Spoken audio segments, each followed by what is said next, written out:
Di kisah kali ini saya ingin bercerita tentang kisah cinta seorang gadis di mana si gadis mengambil keputusan terlalu dini yang akhirnya menimbulkan penyesalan. Ada seorang gadis, sebut saja namanya Raya. Si Raya ini adalah murid kelas 2 sekolah menengah atas. Saat bersekolah itu, dia menjalin hubungan asmara dengan teman sekelasnya. Sebut saja namanya Dika. Hubungannya dengan si Dika termasuk awet. Mereka sudah berpacaran sejak kelas 2 SMP. Dan hubungan mereka ini juga sudah diketahui pihak keluarga. Seperti kebanyakan kisah cinta para remaja, mereka juga suka menghabiskan waktu dengan menonton bioskop, nonton konser, atau sekadar keliling kota. Yang penting masih sebatas wajar lah.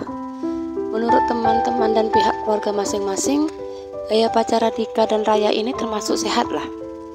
Bahkan tidak jarang mereka mengajak teman atau saudara sewaktu mereka berkencan. Walaupun tidak menjamin 100%, setidaknya 90% mereka yakin kalau Raya dan Dika tidak akan melakukan hal-hal aneh di luar sana. Lalu masalah itu muncul ketika mereka duduk di bangku 3 SMA. Saat itu Raya dan kakaknya membeli nasi goreng di malam hari. Nah, saat menunggu pesanan nasi goreng mereka jadi, ada seorang pria mengajak mereka mengobrol. Dia memperkenalkan diri dengan nama Yadi dan bekerja di sebuah perusahaan. Dia juga menyebutkan usianya, yaitu 25 tahun.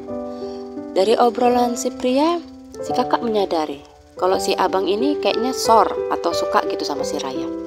Habisnya gak berhenti mandangin si Raya dia. Begitu pesanan nasi goreng mereka jadi, si abang meminta tukaran nomor HP. Karena gak enak hati, Raya pun memberikannya. Ternyata feeling si kakak benar. Si abang yang bernama Yadi itu intens menelpon atau sekedar ngechat si Raya. Dari telepon-teleponan, mereka malah janjian ketemuan. Lagi-lagi Raya tidak menolak.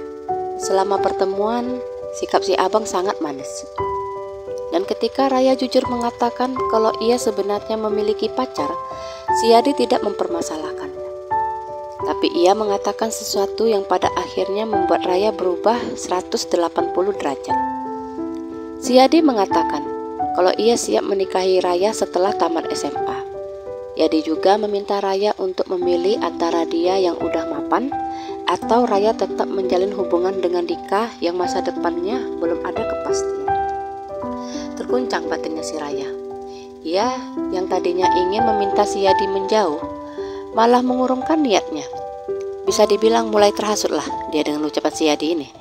Dia mulai berpikir, iya juga ya, kalau aku jadi ama abang Yadi, setidaknya masa depanku terjamin.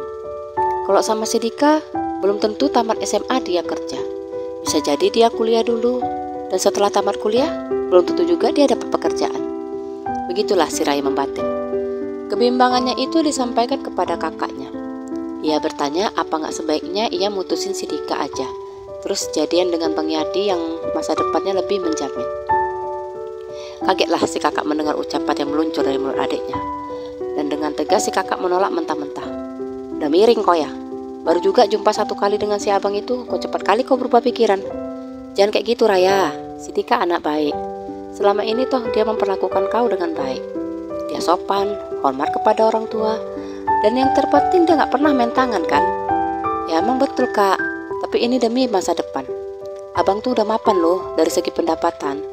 Sedangkan Dika belum jelas masa depannya gimana, bantah si Raya. Emang betul Dika masih sekolah saat ini. Tapi kita kan gak bisa menjamin dia gak bakalan sukses. Bisa aja dia nantinya menjadi orang hebat. Dan soal si Yadi, apa kau bisa jamin dia bakalan sukses selamanya? Ingat Raya, yang namanya roda kehidupan tuh selalu berputar. Si Yadi yang saat ini berada di atas, suatu saat bisa aja terjatuh. Gitu juga sebaliknya dengan si Dika. Jangan menilai seseorang dari posisinya saat ini, dek. Pikir baik-baik.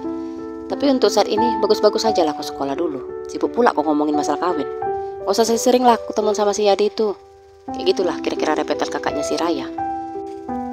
Tapi walaupun moncong si kakak berbunyi nasihatin si Raya, tetap aja Raya membandel. Dia mulai sedikit demi sedikit menjauhi Dika dan mulai intens ketemuan dengan si Yadi. Hingga dia pun mencapai keputusan bulat. Diputuskannya tiba-tiba si Dika. Dika tentu saja kaget dengan keputusan yang terlalu mendadak tersebut. Ia mempertanyakan alasannya. Bahkan Dika bertanya apa ada sikapnya yang membuat Raya tidak nyaman. Biar maksudnya introspeksi diri dia. Dan dengan polosnya, Raya mengakui semuanya kalau ia sudah memiliki pilihan hidup lainnya. Hancurlah hati si Dika mendengar keputusan si Raya. Tapi ia tetap berlapang dada. Ia menghormati keputusan dari si Raya karena ia juga tidak mau mempertahankan suatu hubungan yang hanya bertepuk sebelah tangan. Agak geger juga sekolah saat itu. Karena menurut mereka si Dika sama Raya nih termasuk panutan gitu dalam menjaga langgengnya hubungan asmara. Bayangkanlah, hampir 5 tahun mereka pacaran. Untuk ukuran anak sekolah, bisa pacaran selama itu udah termasuk hebat gitu. Seiring beredarnya kabar putusnya Dika dan Raya, muncul juga isu-isu tentang Raya yang materialistis, yang hanya gara-gara jumpa dengan lelaki mapan, terus lupa sama cowok yang selama ini selalu menjaganya, apalagi udah 5 tahun pacaran. Akhirnya, Raya pun menikah setelah tamat SMA dengan si Yadi tentunya. Dan memang betul, segala kebutuhan yang diperlukan si Raya, suaminya selalu bisa memenuhinya. Pokoknya tinggal gesek aja, cair tuh duit. Tapi yang namanya kesempurnaan itu hanya ada di negeri dongeng. Walaupun secara materi mereka berkecukupan, tapi si Yadi ini termasuk temperamen orangnya. Tidak jarang ia meluapkan emosinya dengan mukulin si Raya, bahkan si kecil ikut-ikutan dimarahi. Segala tingkah laku manisnya selama pacaran, sedikit demi sedikit mulai terkikis. Setelah 5 tahun menikah penuh dengan kekerasan, Raya pun mencurahkan isi hatinya kepada kakaknya. Tapi si kakak hanya diam selama Raya mengeluarkan unek-uneknya. Lalu si kakak bertanya, "Kau masih ingat sama si Lena, teman sekelasmu juga? Sekarang ini dia sudah nikah, dan kau tahu nikah sama siapa dia?" Raya mengkerutkan dahinya. Karena Raya cuma diam, si kakak pun melanjutkan ucapannya. "Sama Dika dia nikah. Dika sekarang udah sukses. Dia punya usaha laundry. Walaupun kecil-kecilan, tapi usahanya sedikit demi sedikit mulai berkembang." Si Raya pun bertanya, "Dari mana kakak tahu?" Terus si kakak menjawab, "Kira-kira sebulan lalu kakak ketemu sama si Lena. Itu pun dia dulu yang negur kakak. Kami banyak bercerita. Dari situlah kakak tahu dia nikah sama siapa. Dia bilang mereka sedang merintis usaha laundry. Bahkan mereka ada rencana buka 1 cabang lagi. Tapi bukan itu yang jadi perhatian kakak. Yang buat kakak senang adalah si Lena bilang kalau Dika memperlakukannya dengan sangat baik. Gak pernah ada drama adu mulut maupun perang fisik antara mereka berdua. Kalau berdebat kecil ya pasti ada lah. Tapi Dika biasanya berhasil meredam perdebatan mereka.